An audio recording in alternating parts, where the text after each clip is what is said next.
ஆம், இன்று கொத்மலை FM வானொலியினூடாக இன்று வருகை தந்திருக்கின்றோம். இலசிறிகம என்ற இடத்துக்கு 10ஆம் நம்பர் இலக்க இடத்திற்கு இன்று வருகை தந்திருக்கின்றோம். குறிப்பாக இந்த இடத்தில் மாபெரும் ஒரு அனர்த்தம் இடம்பெற்றிருந்தது. இந்த சம்பவம் இடம்பெறுகின்ற பொழுது இங்கிருந்தவர் எம்மோடு இருக்கின்றார். அவரோடு நாம் இணைவதற்கு தயாராக இருக்கின்றோம். ඉනිලූෂිනි එතකොට මේ 28 වෙනිදා තමයි මෙතන මේ ඔව් නායාම ගියේ 28 වෙනිදා කීයට විතර ගියේ මෙතන 11:50ට විතර ඔව් දවල් උදේ 11:50ට විතර ගියේ. එතකොට උඩින් ගෙවල් කීයක් තිබුණද? කොහොම හරි එතන ගෙවල් ඔක්කොම පහක් විතර තිබ්බේ. ඔව් ඔය යට උනේ නාය ගිහින් හතරක්. ගෙවල් හතරක් මුලින්ම සම්පූර්ණයෙන් යට වුණා. ඔව් මෙතනට කියන්නේ ලොම්බර 10 එලසිරිගම කියන ස්ථානයේ නේද? එලසිරිගම. ඔව් එතන ගෙවල් හතරක් යට වුණා. උඩ ඉඳන්ම බලනකොට එලසිරිගම ඉඳන්ම පහක් තියෙනවා. ඔව් පූර්ණයෙන්ම විනාශ වෙලා තේන තැනක්වත් නැති ගෙවල් හතරක්. ගෙවල් හතරක් යට වුණා. ඔව්. එතකොට ඒකේ ගෙවල් ඇස්සේ හිටපු අය එහෙම ඉන්නවා. දැන් ඒක ක්ලියර් කරන්න මොකද යෝජනාවක් නැහැ. දකින්න විදියක් නැහැ. මේ වෙලාවේ දැස්ස පායලා තිබ්බට හුලඟ. ඔව්. නීදුම. ඔව්. ආන්තික ඒ වෙලාවේ හැමෝම ගෙදර තමයි ඉතින් ඉන්නේ.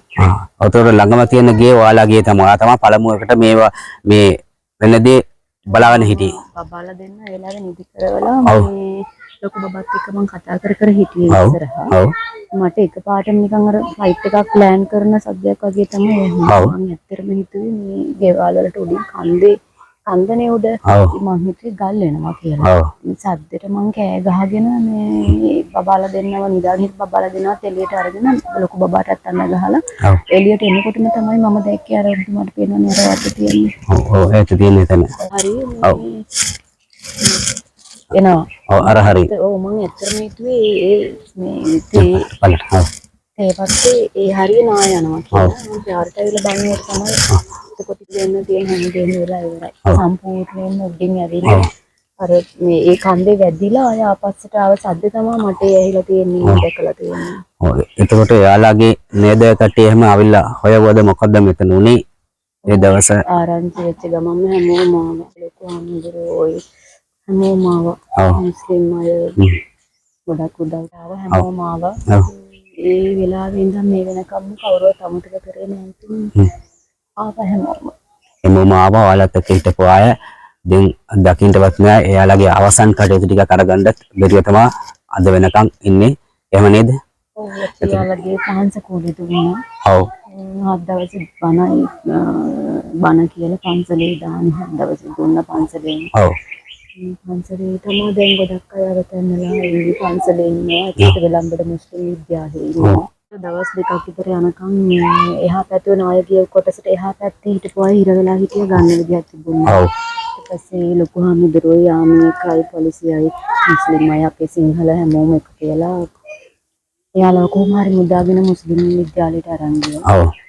ඉස්සගමත් එක ගොඩක් අය උදව් කරන මේ වෙලාවේ අපි කොත්මල FM එකේ දමා මෙතනට ආවේ. වෙච්ච මොහොතේ ඉඳන් මේ හැම මේ වෙලාව වෙනකම් කිසිම ආගම් ભેදයක්, ಜಾති ભેදයක් නැතුව අපි වෙනුවෙන් උදව් කරපු ආදරණීය මුස්ලිම් ජනතාව, ඒ වගේම දෙමළ ජනතාව, හැමෝටම සිංහල ජනතාව අපි වෙනුවෙන් ඇවිල්ලා මේ වෙනකම් උදව් කරපු ඔයාලට ගොඩාක් පින්.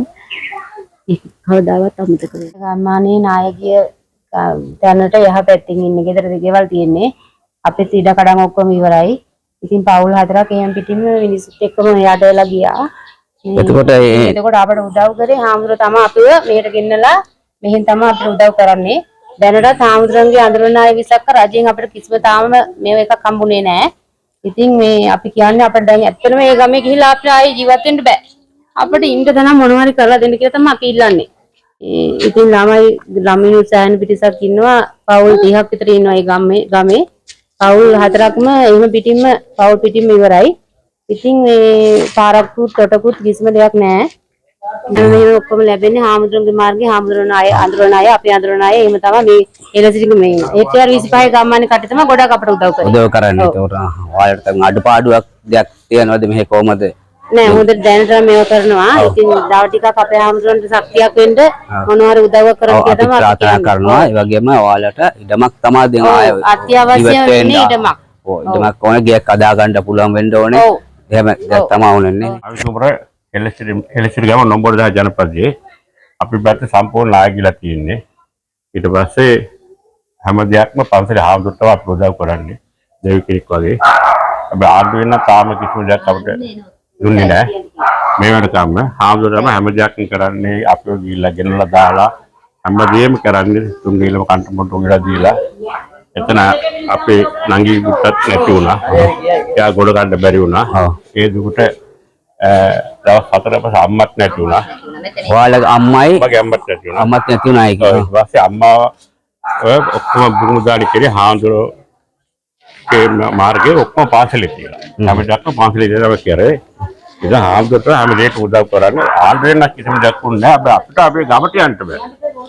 එතනින් ආයේ පදිංචියට යනවා කියන්නේ එහෙම තැනක් නැහැ එතනින්. අපිට දැනට පාරකුත් නැහැ. ඉඩමකුත් නැහැ. අපි යන ඉස්සරලා කන්ද ගිහින් ආයෙ ගිහලා තියෙන ඊළඟ කන්ද අපි ඉන්නේ. ඒ කන්ද මුදුනේ ගිහලා තියෙනවා. කන්ද යහ පැත්තේ ගෙවලුත් ගිහලා තියෙනවා. අපිට ගවට පදිංචි වෙන්න බෑ. අපිට පුළුවන් තරම් අපි ළඟ ආණ්ඩුවේ අපිට පුළුවන් තරම් අලුතින් ඉඩමකුත් ඉඩම් කැලක් අරගෙන කැලක් හරි ගෙවල් හදාන්න කියලා. ඔව්. ඉතින් ළමයි ඉන්නවා. ඔව්. පොඩි ළමයි තියාගෙන එහෙම නේද? බලාපොරොත්තු වෙන ආණ්ඩුවේ. ඔව්. ඉතින් නම් අපේ හාමුදුරුවෝ විදිහට තමයි ඉන්නේ. ඔව්. ආණ්ඩුවෙන් කියලා මේ වෙනකොට මොකටවත් අපි ගියා නැහැ. ආණ්ඩුවෙන් ආවෙත් නැහැ. ඉතින් උනාට ආණ්ඩුවේ ආරති මහත්මයා මේ කවුද මේ නිලධාරීන් කොහොමද අර මොකෙන්ද ඇවිල්ලා පරික්ෂා කළා කියලා කට්ටියට යන්න කියලා. ඔව්. කට්ටිය පල්ලෙහා පරික්ෂා කළා බලන්න එන්නේ වැඩක් නෑ. අර උඩින් ඇවිල්ලා තමයි පල්ලෙහා වැහෙන්නේ. ඒ ඉතින් මිනිස්සුන්ට යන්නත් බෑ අපිට යන්න බෑ අපේ ගේට් කඩා වැටලා තියෙන්නේ. ඔව්. ඉතින් මේ හාමුදුරුවෝ බෝගහක් වාගේ ඉන්න හින්දා තමයි අපි අද මෙතන කෙලින් ඉන්නේ. ඔව්. ඉතින් අපිට තියෙන මේ රජෙන් හරි මොකෙන් හරි අපිට කිසිවක් තමයි අපිට ඕනේ. දෙයක් දොර කඩන්න පේචස් දාන කරි අපිට ඕන. ඒකට මේ කට්ටිය කියනවා යන්න කියලා. අවදාන මේ වැස්ස කඩෙන් වහිනකොට පොඩක් අවදානෙන් ඉන්නවා. වහිනකොට කුඩයක් අරන් එළියට වෙලා බලන් ඉන්නේ අපි. ඔව්. ඉතින් වැස්ස වෙනකොට අපි කොහේ හරි කුඩයක් අරන් පාරට තමයි එන්න වෙන්නේ. ඒකින්ද අපිට මේ කඩින්ම අපිට ඕන මොකක් හරි විසඳුමක් මේකට.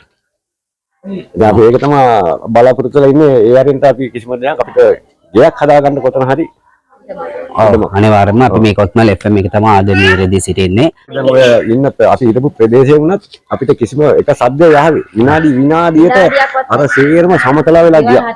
විනාඩියකින් විනාඩි දෙකකින් මේ ඔක්කොම වෙලා ඉවරයි කියලා කියන්නේ එහෙම.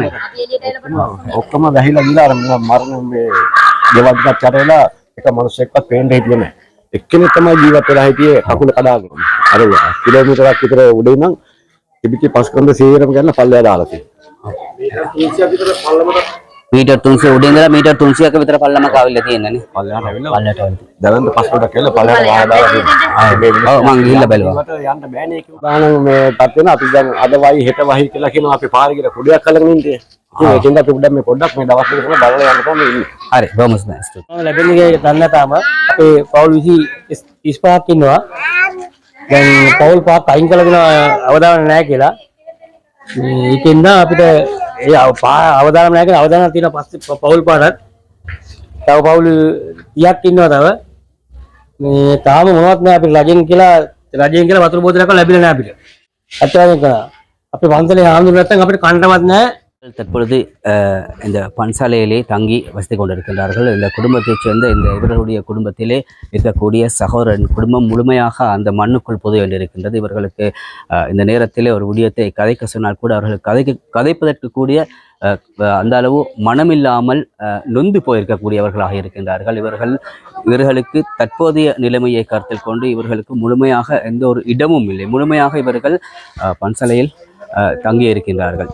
எனவே இவர்களுக்காக மிக விரைவாக ஒரு இடத்தை ஏற்பாடு செய்து வீடு அமைப்புக்குரிய ஏற்பாடு செய்து தர வேண்டும் என்றுதான் இவர்கள் மிக குறிப்பாக இந்த நேரத்தில் அரசாங்கத்திடம் வேண்டுகோள் விடுக்கின்றார்கள். எனவே அதனை உங்களிடம் நாம் கொத்மல் FM வானொலியினூடாக இன்று இந்த களவிஜயத்தினூடாக இந்த விடயத்தை மயப்படுத்துகின்றோம், மக்கள் மயப்படுத்துகின்றோம். இதற்கான முழுமையான வேலை திட்டங்களை செய்து கொடுக்குமாறு தான் மிக அன்பாக நாம் கேட்டுக்கொள்கின்றோம். இந்த நாட்டில் ஏற்பட்டிருக்கின்ற இந்த அனர்த்தத்தில் பாதிக்கப்பட்ட ஒரு பகுதியிலே இந்த பகுதி மிக குறிப்பாக மிகவும் கஷ்டத்தோடு வாழ்கின்ற மக்கள் இருக்கின்றார்கள். இவர்களுக்கான உலருணவுப் பொருட்கள், ஆடையுடைய தேவைகள் இந்த பிரதேசத்தில் வாழ்கின்ற மக்களால் முன்னெடுத்து கொடுக்கப்பட்டு இவர்கள் இந்த பன்சாலையிலே தங்க வைக்கப்பட்டு இன்று வரை இந்த பன்சாலையில் இருந்து கொண்டிருக்கின்றார்கள். சுமார் 35 குடும்பத்தைச் சேர்ந்த சிறு பிள்ளைகள், பெரியவர்கள், முதியவர்கள் என பலரும் இந்த விடத்திலே இந்த பன்சாலையில் தங்கி இருப்பதை காணக்கூடியதாக இருக்கின்றது. இந்த அனர்த்தத்திலே பாதிக்கப்பட்ட அனைவர்களுக்கும் இறைவனிடம் பிரார்த்தனை செய்து கொள்வதோடு அந்த குடும்பத்தினர்களுக்கும் மன ஆறுதல் பெற வேண்டும் என்று இந்த வேளையிலே பிரார்த்தனை செய்து கொண்டு நாட்டில் அனர்த்தத்தினால் பாதிக்கப்பட்டிருக்கின்ற அனைவர்களுக்கும் இந்த வேளையிலே நாம் வானொலி எமது ஊடகத்திற்கு சார்பாகவும் பிரார்த்தனைகளை செய்து கொள்கின்றோம். எனவே யார் யாரெல்லாம் குடும்பங்களையும் அதே போன்று அவர்களுடைய உடைமைகளையும் இழந்திருக்கின்றார்களோ அவர்கள் விரைவாக இதிலிருந்து நிவர்த்தி பெற்று அவர்களுடைய இயற்கை வாழ்வுக்கு திரும்ப வேண்டும் என்று இந்த வேளையிலே நாம் பிரார்த்தனை செய்து கொள்கின்றோம்.